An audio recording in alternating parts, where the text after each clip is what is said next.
Bienvenue dans la saison 4 du podcast Tempo Féminin. Je suis Stéphanie Genevois, fondatrice du mouvement Tempo Féminin et j'accompagne les entrepreneurs à créer un business fluide, puissant et aligné à leur propre tempo. Cette nouvelle saison, c'est une invitation à plonger dans le tempo des CEO, des conversations vraies, incarnées, entre femmes leaders qui ont choisi de gouverner leur temps, leur énergie et leur entreprise avec conscience. Ici, on célèbre les chemins singuliers, les rythmes choisis, les équilibres assumés. On parle stratégie, intuition, leadership et aussi un peu de magie. Parce que le mouvement Tempo Féminin, c'est la révolution calme des entrepreneurs qui transforment le monde sans s'agiter, sans s'épuiser, mais en avançant avec puissance, clarté et grâce. À travers ces interviews en live, tu découvriras des parcours inspirants de femmes qui incarnent pleinement leur tempo de CEO, chacune à leur manière. Je t'invite à te laisser inspirer par ces conversations qui célèbrent le courage d'entreprendre autrement. Bienvenue dans ton tempo féminin. Elle va se présenter plus en détail et j'ai eu envie de te faire découvrir cette femme qui a un parcours particulier et qui a une relation à son temps tout à fait intéressante. Vraiment connectée à son rythme intérieur et connectée à la nature, connectée au vivant. Donc, reste connecté avec nous le temps que Instagram veuille bien accueillir Estelle. Ça va fonctionner, j'ai confiance. Entre-temps, je vais me présenter rapidement si tu ne me connais pas, si tu arrives sur ce compte Instagram. Je suis Stéphanie Genevois, je suis la queen du tempo féminin et j'accompagne les entrepreneurs ambitieuses, les leaders à allier la structure et la sérénité, à allier leur ambition avec la pleine connexion à leur leadership intérieur. Exactement. Merci beaucoup de m'accueillir, Stéphanie. Écoute, avec grand plaisir, Estelle. J'ai fait une introduction rapide. Voilà, mais je vais vraiment te laisser te présenter et puis nous partager ton tempo actuel et puis on va l'explorer après. Est-ce que ça a toujours été ce tempo-là? Qu'est-ce que tu as traversé pour reprendre la pleine gouvernance de ton temps? Ça va vraiment être notre fil conducteur pour cette discussion ce matin. Super. Alors, tu as dit le principal, c'est-à-dire que je suis très connectée au vivant. Je suis thérapeute et mentor des aventurières de vie, c'est-à-dire ces femmes et ces hommes quand même qui choisissent de plonger dans leurs propres aventures, qui choisissent d'ouvrir les horizons. Et ouvrir un horizon, c'est sortir d'un cadre. Et du coup, j'ai eu ce parcours-là, j'étais prof de PS, donc dans un cadre, dans un contenant, l'éducation nationale. Et puis, je suis devenue entrepreneur et là, ça a été l'immensité des possibles. Et donc, c'est à ce moment-là que j'ai appris à poser mon propre cadre, que ce soit d'un point de vue de mes tarifs, de mon temps. Et je crois que celui du temps a été un tâtonnement, une expérimentation qui a été très importante. Et aujourd'hui, j'accompagne des hommes et des femmes à se connecter à leurs désirs, leurs aventures et à les oser, à marcher ce chemin avec confiance. Parce que l'aventure offre tellement de changements que c'est quand même challengeant.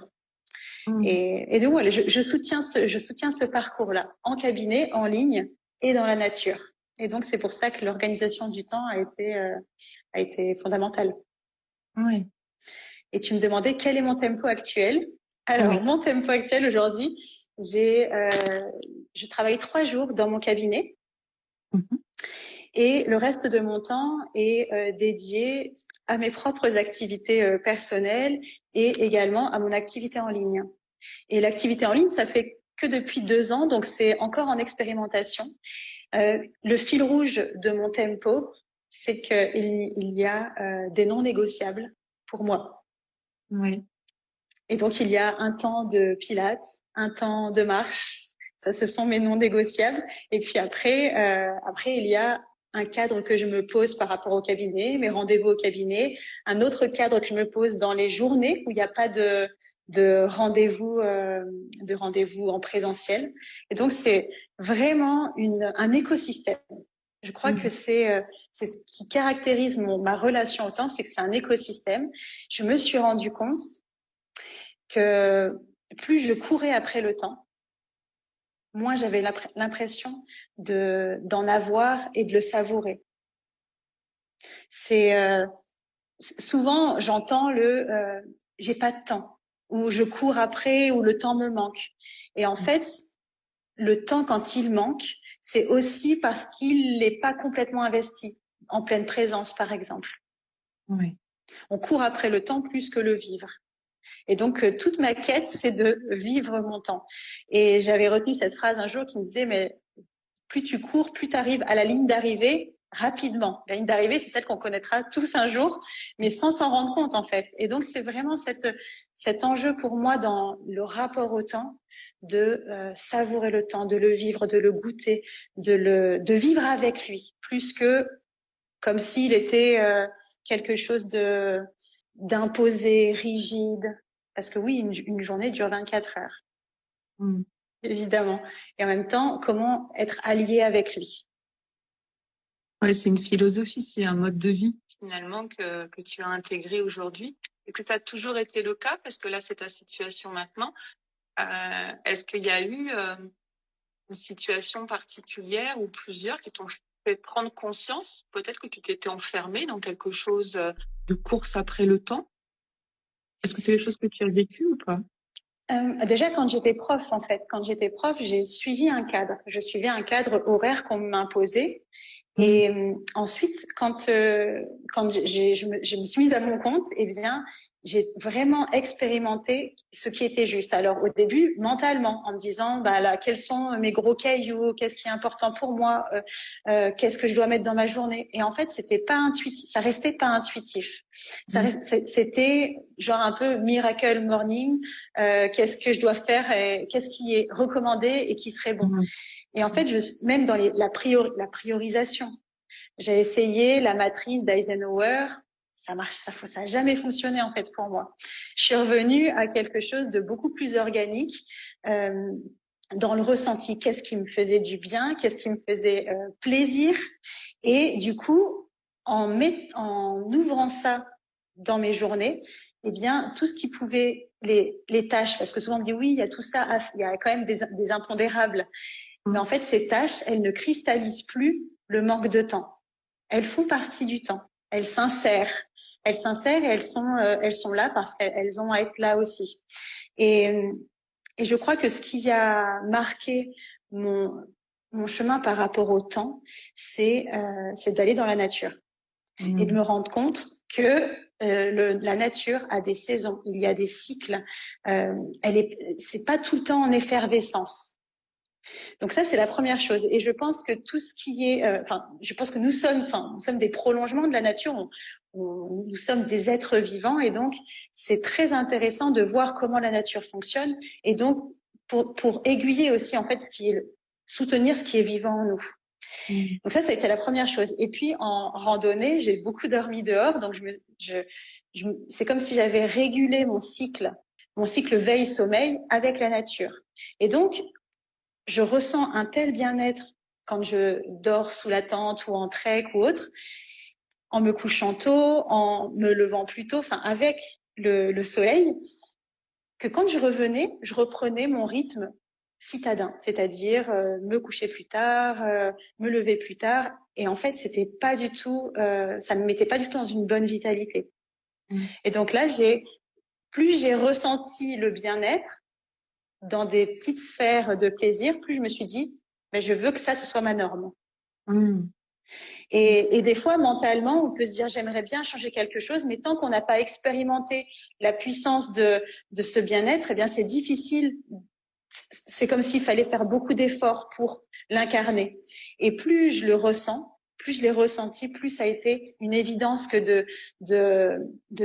de suivre mon propre rythme. Parce que l'invitation dans le vivant, je trouve que c'est ça. C'est suivre son propre rythme. Se reconnecter au grand rythme, mais pour se connecter à son propre rythme. Et j'avais quand on a parlé de ce live, peu de temps après, j'ai eu une séance avec une cliente qui me parlait de son temps, qu'elle voulait prendre plus de temps. Et en fait, elle cherchait à peut-être se lever plus tôt ou ajouter quelque chose, alors qu'en fait, c'était une redéfinition de son emploi du temps. Oui. Et donc, je lui partageais que, par exemple, moi, aujourd'hui, je ne commence plus avant 10 heures. Je ne commence plus l'après-midi avant 14 heures. Et parfois même, parce que moi, j'habite à 100 km de mon travail, eh bien, quand je dois venir le matin, eh bien, je ne commence pas avant 11 heures. Sauf, voilà, au cabinet. Sauf aléa, enfin, la vie bouge aussi, c'est pas quelque chose de figé, mais n'empêche que ce 10 heures ou 11 heures m'a offert une qualité de vie. Le mot qui me vient, c'est savoureuse, quoi. C'est vraiment, savoureux, c'est presque vital. C'est-à-dire que jusqu'à 10 heures ou 11 heures, eh bien, je suis mon rythme. Je me réveille tranquillement. Je suis pas là à me dire, allez, je gratte un quart d'heure de réveil pour dormir davantage. Un petit déj vite fait. Non, je prends le temps. Je fais le pilate. Je vais marcher 20 minutes ou je fais une autre activité physique. Ou je vais écrire. Enfin, vraiment, c'est un temps où mon canevas, ça va être de m'éveiller, de prendre le temps.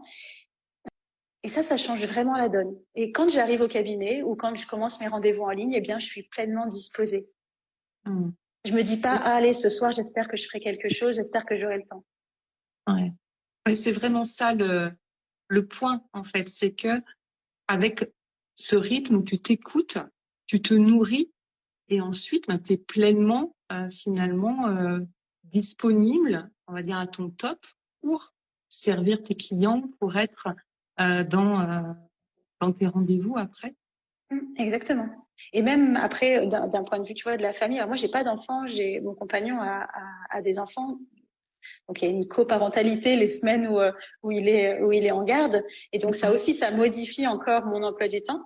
Et pour autant, voilà, pour autant, il y a des choses que je conserve pour cet équilibre-là, pour être disponible pour eux, voilà, pour avoir tu vois, cette jauge qui est pas ici, mais qui reste stable. Qui reste stable. Et ça demande de la flexibilité. Du coup, tu parlais au début que tu étais dans cet emploi où il y avait un cadre finalement qui t'était imposé, qui t'était rigide. Et aujourd'hui, même quand tu as des semaines avec des emplois du temps différents, il y a cette flexibilité où tu vas pouvoir alléger, ajuster, tout en maintenant le socle vital, le mot que tu utilisais pour toi. Ouais, complètement. C'est vraiment ça. C'est pour moi ce temps-là, c'est du temps de silence. Et le silence, c'est pas que ne pas avoir de bruit. Le silence, c'est le silence du corps, par exemple, qui va pas toujours être en activité avec un but. Là, j'ai commencé à marcher depuis 2 mois, 20 minutes par jour, sans rien chercher d'autre que marcher. Et né plein de choses. C'est plus je vais marcher pour faire du sport, c'est je vais marcher pour marcher, et ça ouvre un espace de silence intérieur au corps, aux pensées, aux émotions. Et ce temps de silence, c'est aussi ce qui permet l'intuition, c'est ce qui permet de recevoir la créativité. Le silence et le temps, le juste rythme, sont au service de l'ambition. Oui, parce que ça fait de l'espace. En fait, on est dans un système où c'est valorisé d'être occupé, d'être toujours en action, d'être performant, et on n'a plus d'espace pour laisser émerger les idées, les envies, les désirs, les nouveaux projets. Et c'est dans ces espaces-là de pause, de ressourcement et de silence sans but. Ça, j'aime beaucoup, effectivement, parce qu'on peut tomber dans ce travers que tout soit utile et même que le ressourcement soit utile. Et moi, j'ai vécu ça à une période. J'ai fait le Miracle Morning, il me semble, en 2017. Et alors, quand j'expérimente quelque chose, je vais à fond. Moi, je suis vraiment engagée. Donc, pendant 6 mois, j'ai fait le Miracle Morning comme c'est dit dans la méthode. Pendant 6 mois, tous les matins, à 5h30, voilà, vraiment toute la routine avec les 6 exercices. Au bout de 6 mois, je me suis rendu compte qu'en fait, ça me prenait 1h30 et que c'était devenu la finalité en elle-même. C'est-à-dire que la finalité, c'était pas que cet espace me nourrisse pour la suite, mais que la finalité, c'était de faire le plus parfaitement possible mon Miracle Morning.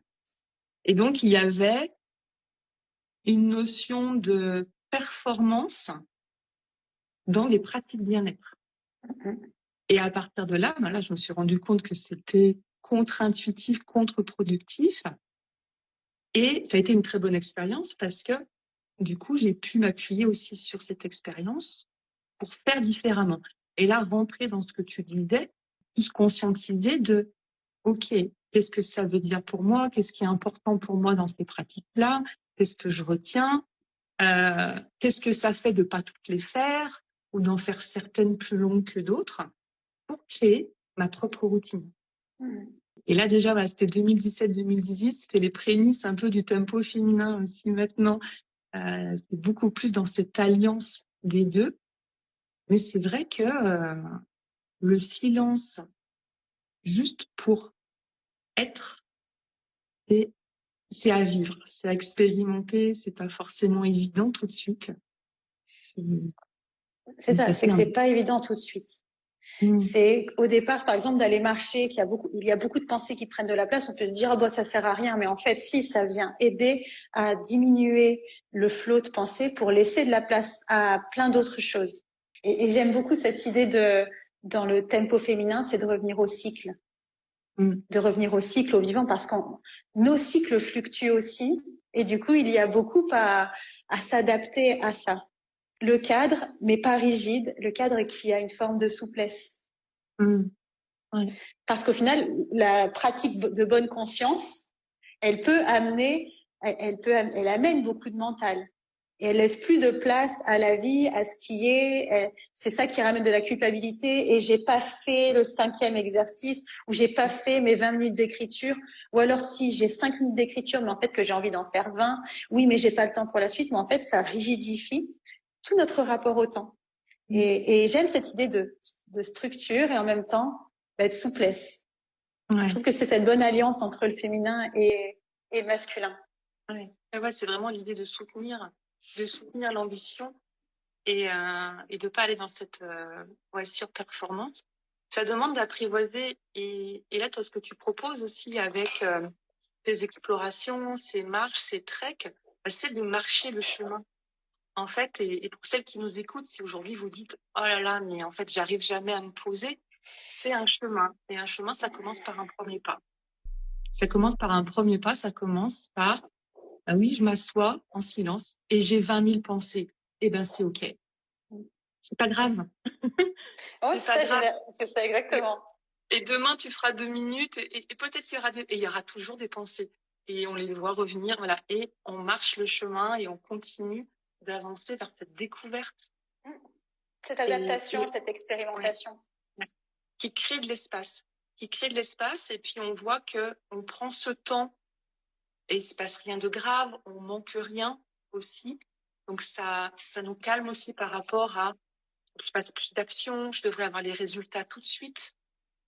Dans ce silence, on apaise tout ça. Tu parlais aussi du système nerveux et c'est vrai que revenir au corps, voilà, sortir de sa tête, c'est faire de l'espace aussi pour d'autres choses.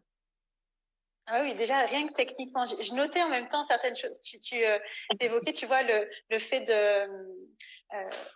d'avoir plein de pensées. Par exemple, moi, je sais que quand je pars en trek, le premier jour, j'ai arrêté de lutter en me disant « Ah, je gâche ma sortie ». Non, je pense, ok, je pense. Je rumine, ok, je rumine. Et en fait, naturellement, le mouvement du corps, la sécrétion physiologique en fait des endorphines, la baisse du cortisol, la sérotonine qui est sécrétée davantage. En fait, tout ce mécanisme physiologique, en plus d'être émotionnel, spirituel, etc., amène à inverser la vapeur.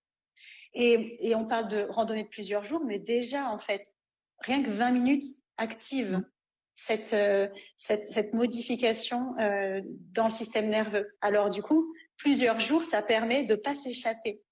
Parce que des fois, on se dit, allez, ça m'a fait du bien, et hop, on replonge dans le flot de la vie. Le fait de partir plusieurs jours, eh bien, ça ancre quelque chose. Et c'est là où marcher le chemin, chaque jour, va être un pas pour créer le circuit en soi pour, au retour de l'aventure, eh bien, retrouver plus facilement cette voie du bien-être, de la souveraineté de son temps, de la souveraineté tout court.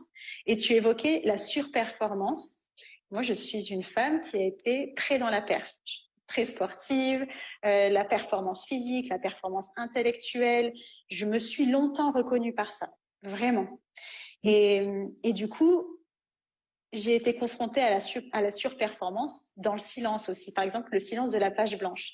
Quand j'ai écrit mon deuxième livre, je me suis retrouvée devant et à me tendre parce que j'arrivais pas en fait à sortir ce que je voulais.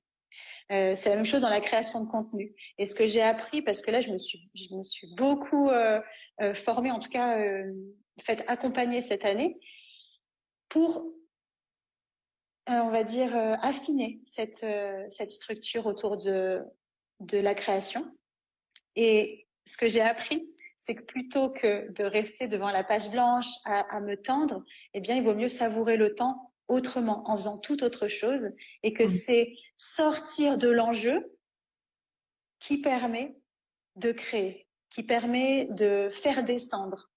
Et dans la marche, par exemple, il y a aussi en fait, on travaille les deux hémisphères du cerveau. On travaille à la fois la mise en action et puis l'inspiration de ce qui est autour de nous. Et du coup, pour moi, c'est vraiment et c'est la même chose pour la danse. Je parle beaucoup de marche, mais mon deuxième pilier, c'est la danse. Et mon troisième, c'est le dessin. Et du coup, ces trois éléments permettent à la fois de poser poser dans la matière quelque chose qui n'est pas parfait pour laisser de la place à plein d'autres choses. C'est ces différentes sphères qui se nourrissent les unes les autres.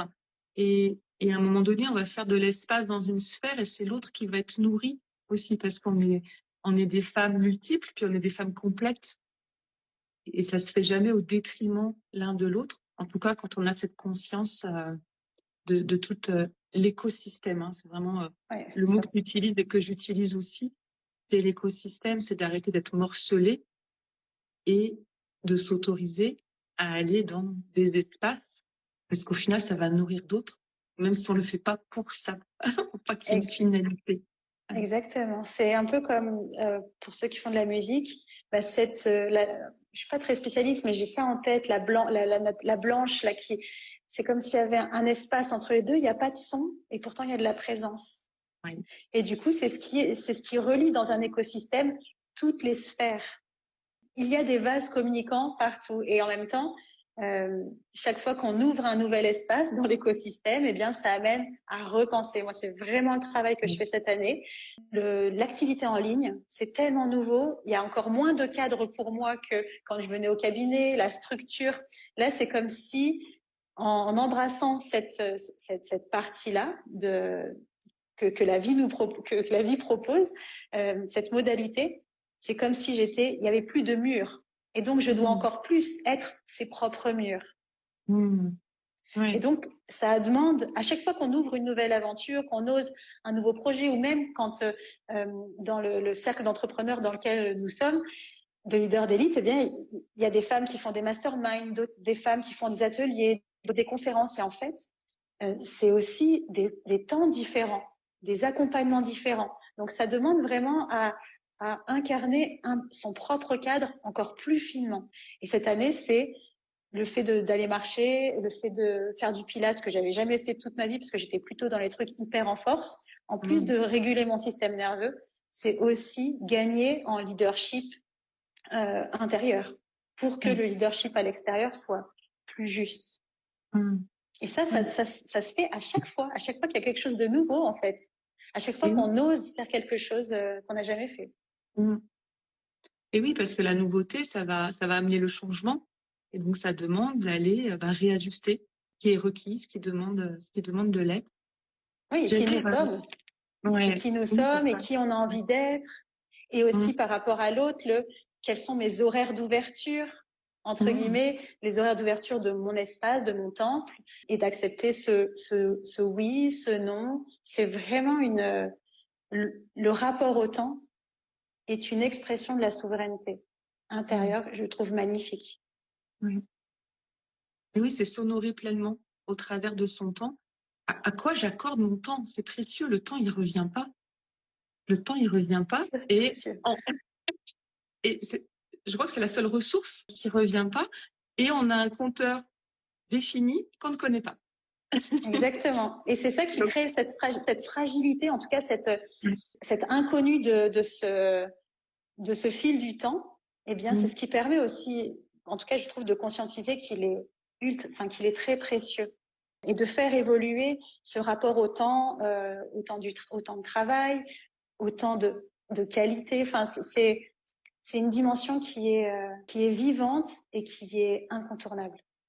Donc c'est pour ça que j'adore suivre ce que tu partages, parce qu'il y a remettre vraiment de la conscience dans cet élément qui pourrait nous échapper. La conscience et le leadership, c'est-à-dire vraiment prendre la pleine gouvernance de son temps. C'est vraiment avoir conscience que chacune de nos décisions consomme du temps, prend du temps, et on est complètement libre, quasiment, de chacun de nos choix. Donc libre de dire oui à cette proposition, de dire non à une autre, toujours en se ramenant en soi. Et un non à l'autre, c'est pas l'autre qu'on repousse, c'est s'honorer soi, en fait, de dire ben non, c'est pas le bon moment, c'est pas le projet qui vibre en ce moment. Quand on est entrepreneur, voilà, on a plein d'idées et on peut partir dans tous les sens. Et prioriser, effectivement, c'est dire oui au projet de cœur, au projet impactant là maintenant, et c'est dire non à des propositions pour se respecter soi. Donc toujours à revenir mais à quoi je vais consacrer mon temps aujourd'hui? Est-ce que j'accepte ce live ou pas? Parce que ce live, il dure 30 minutes, c'est 30 minutes précieuses pour moi. Est-ce que la thématique me parle ou pas? Et sinon, bah, c'est OK de dire non. Qu'est-ce que je fais demain? Qu'est-ce que je fais dans les 3 prochains mois? Qu'est-ce que je prépare pour 2026? Vraiment, c'est ce temps, en fait, à quoi je le consacre. Du leadership de vie, en fait, c'est ça. Ouais. C'est vraiment, de toute façon, tous les business, quel que soit le business, les projets, l'aventure, le socle reste toujours l'être. Les fondations restent l'être. On peut créer de grands projets si en dessous, c'est comme un sable mouvant, eh bien, ça peut pas tenir sur le long terme. C'est ça aussi le rapport au temps. C'est plus seulement créer une entreprise qui va durer quelques années et s'essouffler. C'est vraiment l'idée de durabilité. L'entrepreneuriat amène des virages, des changements et des vagues. Et comment ces vagues, elles sont aussi traversées parce qu'il y a le socle. C'est ça. Le socle, les fondations suffisamment solides, effectivement, pour porter le reste, pour porter la nouveauté, pour porter aussi les imprévus, les difficultés et les traverser avec plus de sérénité, de flexibilité. J'avais une question, Estelle, par rapport à, tu nous partageais donc vraiment que tu es à l'écoute de ce rythme-là, que c'est autour de ça que tu organises tes journées. Et moi, je rencontre beaucoup de personnes qui, justement, en repoussant la structure, vont aller dans beaucoup s'écouter. Mais je m'écoute, alors du coup, j'ai pas la vibe de faire ça, ou qui peuvent aller justement dans un excès de repousser la structure et de s'écouter, qui fait que elles n'agissent plus. Finalement, elles n'ont pas les résultats. Alors, est-ce que c'est trop s'écouter? Est-ce que toi tu l'as vécu, ou voilà, comment tu navigues pour mettre du cadre à partir de cette écoute de toi? Oui, j'ai pu avoir une tendance, et parfois encore, à la dispersion. C'est-à-dire que je m'écoute tellement qu'en fait, le temps, il se dilue.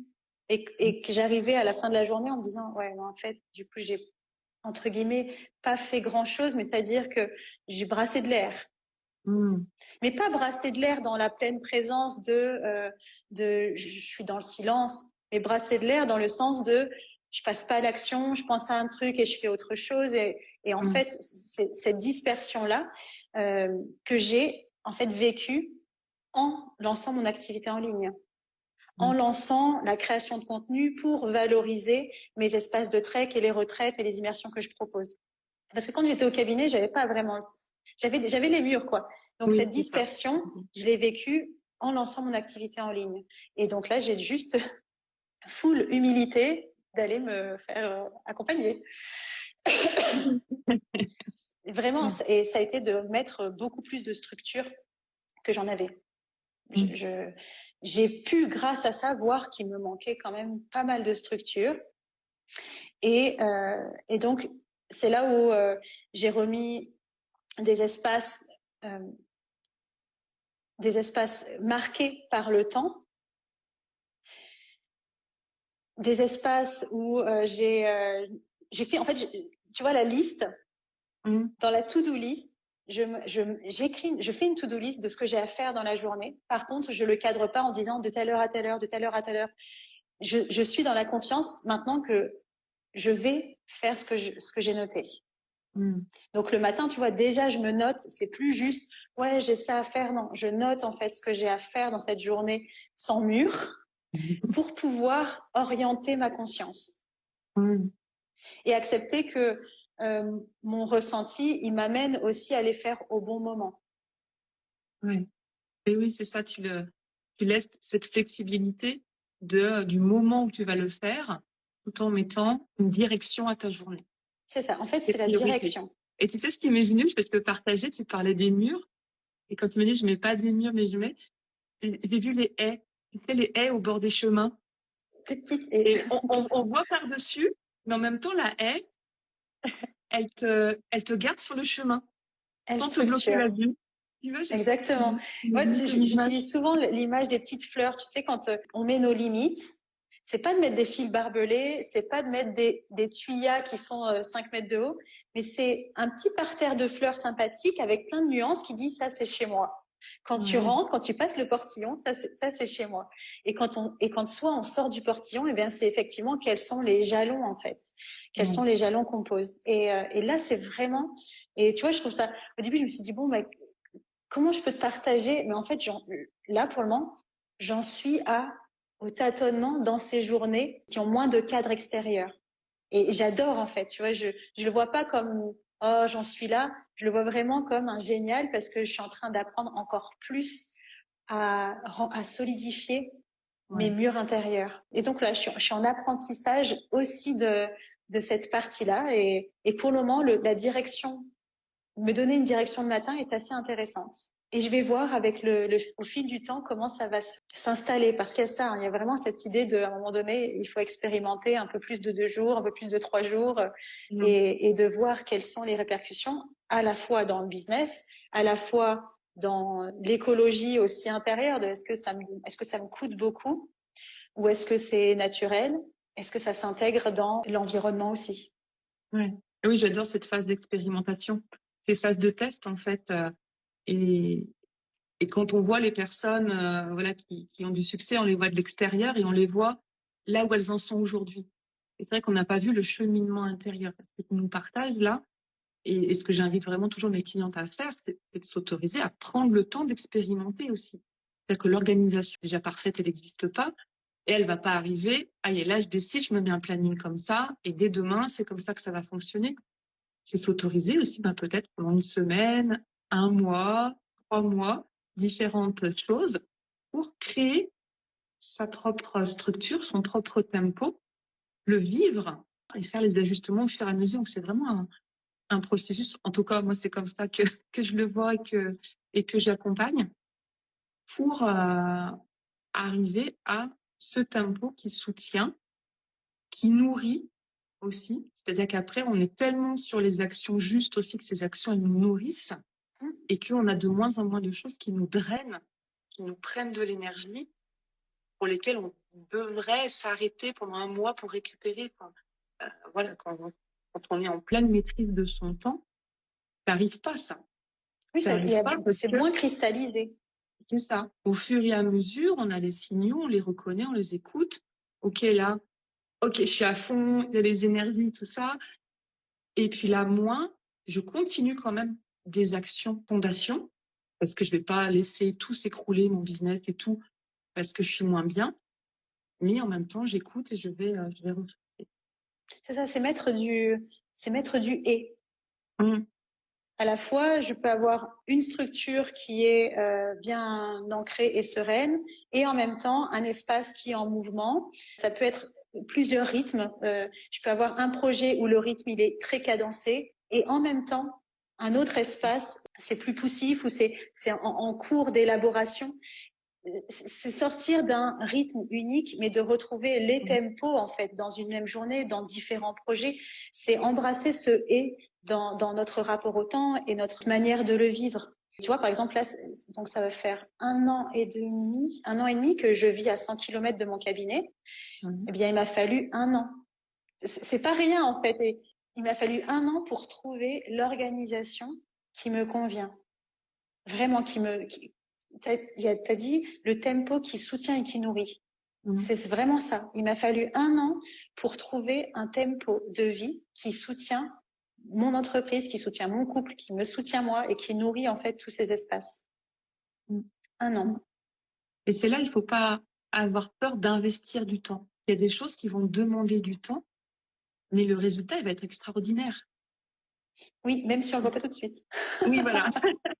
C'est ça, c'est la foi. Là, c'est vraiment la foi. C'est la foi, c'est la vision, c'est la confiance aussi que les choses vont vont se mettre en place.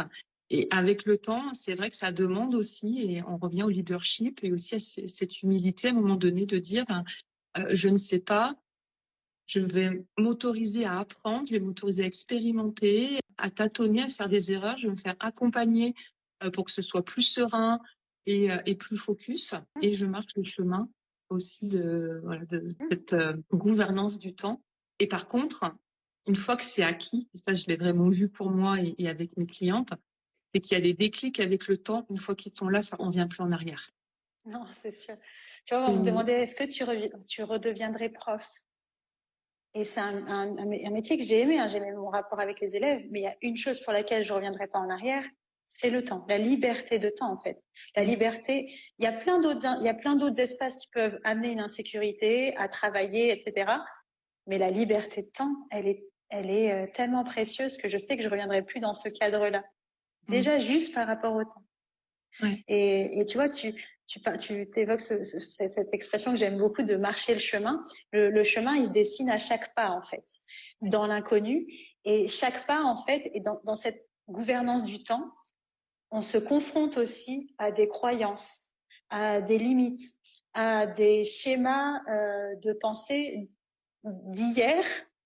Et du coup, marcher le chemin, c'est aussi venir rencontrer ces espaces-là. Et dans le tâtonnement et l'expérimentation, c'est ce qui est génial, c'est que du coup, quand je choisis d'être leader de mon temps, eh bien, je viens explorer des ombres, des fils qui retiennent. Et c'est en explorant très en face ce système que l'écosystème se déploie plus sereinement. Oui. Le rapport au temps, encore plus peut-être chez les femmes dans notre société où tout va vite, c'est très intéressant de le questionner à travers nos propres croyances. Et en partant déjà rien que tu vois, quand tu parlais des immersions que je propose, partir 5, 6, 7, 8 jours, c'est déjà une souveraineté, c'est déjà s'autoriser à sortir du monde pendant 8 jours. Oui, c'est vrai. C'est une vraie autorisation de se dire, OK, je vais prendre du temps pour moi pendant 8 jours, mais pas de vacances avec les enfants non, juste 8 jours où je vais ralentir. Et pour moi, ralentir, c'est pas un gros mot. Pour moi, c'est un remède. C'est un remède et c'est surtout un support de déploiement. Dans le ralentissement, dans la lenteur, il n'y a pas forcément d'inaction.